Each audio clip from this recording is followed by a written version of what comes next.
welcome back to my channel.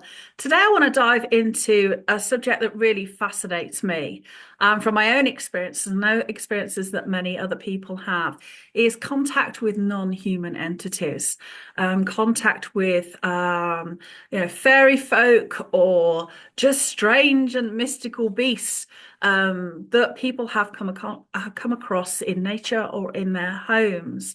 So I'm going to start with a little story of my own first, because for those of you who don't know me, I've always had, as far as I can remember, this ability to see strange and unusual phenomena. It has been termed upsight. So the reality to me is not very solid.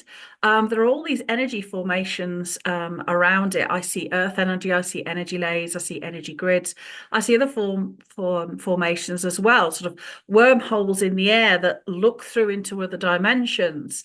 I see people's auras and chakras as very 3D. And when you go into the space, it sort of takes you to another space behind reality.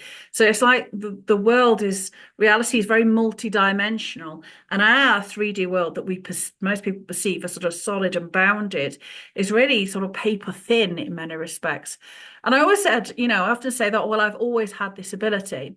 But if I go back to one of my earliest memories, that was really of a contact with what I would call a non-human entity. And I must have been about 3 or 4. I have told many, people who know me know this story, but I'm going to share it now publicly, really, for the first time. When I was about 3 or 4, I remember waking in the night. I shared the bedroom with my slightly older brother at that time. And I can remember his bed next to me and my bed here and the bedroom door over there. And I remember waking up and the bedroom door was ajar. The light was coming in from the landing. I could hear my parents talking downstairs. But I'd woken quite suddenly. I didn't feel fear, but I got the sense that something was strangely happening. It was a bit odd. And although I was lying on my pillow and facing the door and light was coming in, I was very much aware that there was this other light. Oh, how synchronistic. Other light coming from the other side of the room. And, I remember shuffling under my blankets, it being a bit cold until I could just about see. And up in the corner of the bedroom, up in the corner where the ceiling sort of met the walls in the corner, there was this big ball of white light, which as I looked at it, I realized it wasn't really a ball. It was kind of an opening that went through into another space, not into this dimension, but something else. And just floating in front of it and next to it was this figure. And he was probably only about, 2 foot high, 3 foot high, 2.5 feet high. This sort of rotund figure with a slightly pointy head, bald, slightly slanty, sort of slightly larger eyes. They were sort of very dark, sort of pointy features. I can't remember what he was wearing on his top very clearly, but I do remember he was quite wide and he had these blue and white stripy trousers on and these sort of shoes and a big belt with a buckle. And he was industriously writing in a book. And yet next to him, floating in midair, was like these what do you call it, the bell bottles that they have in scientific labs with some liquid in it that was bubbling and giving off this smoke. And this figure was floating in the air up in my corner of my bedroom, writing industriously in this book. And I watched him for some time, he writing his book, and then he looked up and looked at me and sort of, oh, she's awake kind of reaction. It was quite strange. I almost startled him. And then he sort of half smiled and carried on writing in this book. And I was just silently watching him thinking, there's a floating little yellow man, quite yellowy skinned, in the corner of my bedroom.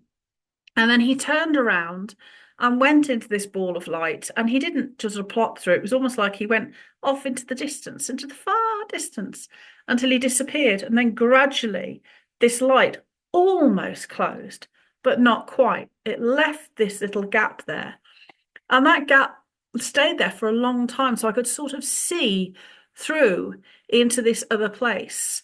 And I would like to, I don't know whether my experiences, this contact was what enabled me to be able then to be able to see energy. But as far as I'm aware, I could always see energy, and I could almost see and still can see in multiple places at once. So we used to have vision sort of being in our eyes, but our vision really is very much in our mind. And our mind is multidimensional and vast. So although we can see out of our eyes, we can also see with our mind.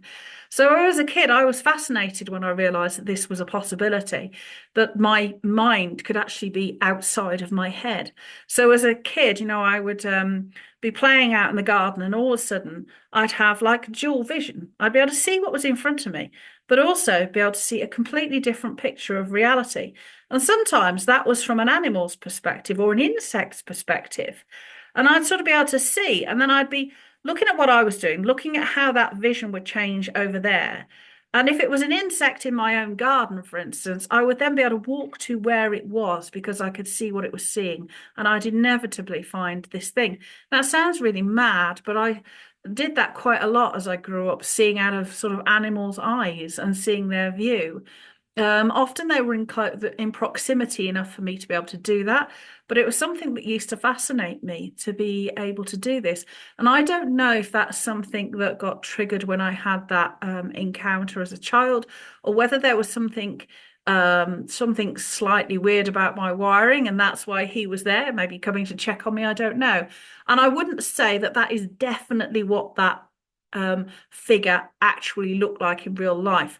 I think something was there, some presence was there, and my childlike mind needed to put a framework on some kind of encounter that I was having in a way that I found non-threatening. Because in many respects, the character looked sort of cartoony, a sort of childlike, in its big stripy trousers and a big gold button, sort of a non-threatening way. And I think my mind was aware that there was some kind of presence, but put a persona on it so that I didn't find it scary. Or perhaps they did that so I didn't find it scary. But from then on, I've always been able to see this energy permeating and surrounding energy. So it's everything. So it's like looking at a 3D structure, but being able to see sort of like an energetic blueprint behind it. There are wormholes, there are strange creatures, there are timelines are wrong, things aren't solid, special places in the landscape, sacred places, there are gaps where we can slip into other realities. So I know many people have had these kind of visitations and encounters. And I've had many others since then of non-human encounters, which is what's always fascinated me. We have historically these legends of fairy folk or grey beings, and I used to draw strange beings as a kid that I would encounter. A lot of them look very like sort of stone art of ancient civilizations where they drew these other beings. And I think, maybe we had in the past a recognition that we sort of shared our world with other species who were just beyond the veil, just the other side, or in a slightly different dimension. And we've kind of forgotten that over time. Maybe we find these encounters more scary. Maybe there are really scary things out there that I've never sort of contacted. I have come in contact with things that have unnerved me or didn't feel right, but I felt very much that at the time that it was just that their energy was very different from mine. I didn't quite know how to handle it.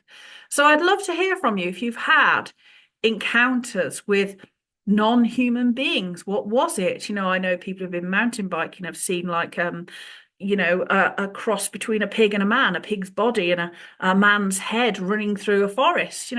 There are all sorts of archetypal beings and primal forms and huge animal forms that are out there in the landscape that I've come into cross. Wolves that are literally the size of a house, which are huge things in forests that, they're not real in our world, but they're very much real in theirs. And I think there's this crossover or this sort of archetypal forms that we come across.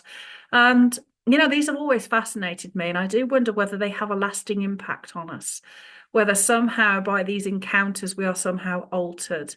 I know, for instance, I don't know whether it was a result of that encounter or something inherent in me, but I know what I'm one of these. I think it's 9% of the population that has no alpha waves whatsoever.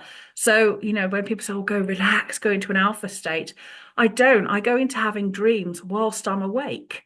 So I've always had those. My mum used to call them my waking dreams, where I would have this sort of weird things going on while I'm awake, and I'm still able to do that. Um, so I wonder if that was something innate or whether that arose as a result of this encounter, chicken and egg. I don't know. But I'd just love to hear from you if you've had a strange encounter with something other than the human world that left a lasting impression on you. How did that occur? How did it make you feel? Have you pursued it since?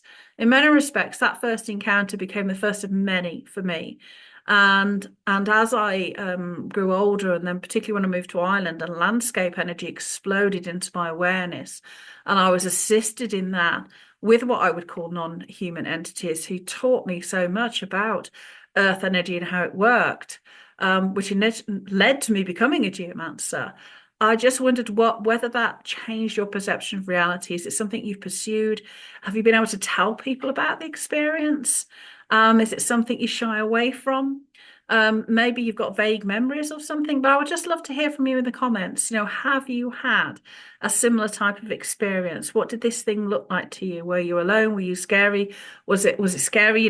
Was there anywhere, were you any particular site, any particular location? Yeah, I'm always curious about these strange experiences that, society would often dismiss as, oh, like for me, oh, you were a child, it was a fantasy, but those are experiences I have continued to have throughout my whole life. No, they're not fantasy. We do come into contact with something. Now, whether they look like we think we look like, or whether it's just our mind going into the other dimensions, there's a whole raft of questions about this that to a degree are answered, some of them are not answered. So I'd just love to hear from you if you've had encounters with something, just so to know that you're not alone. The world is a wonderful and mysterious place. The cosmos is vast, multidimensional, and I believe that we share it with many other consciousnesses that are not human. And I'd love to hear your experiences. So do let me know if there's anything that you want to share. And yeah, if you want to like, subscribe, and hit the notifications button, please do, so you can come back and find me again later. And you want to hear more about this marvelous world of energy and consciousness that we inhabit. And I will see you next time.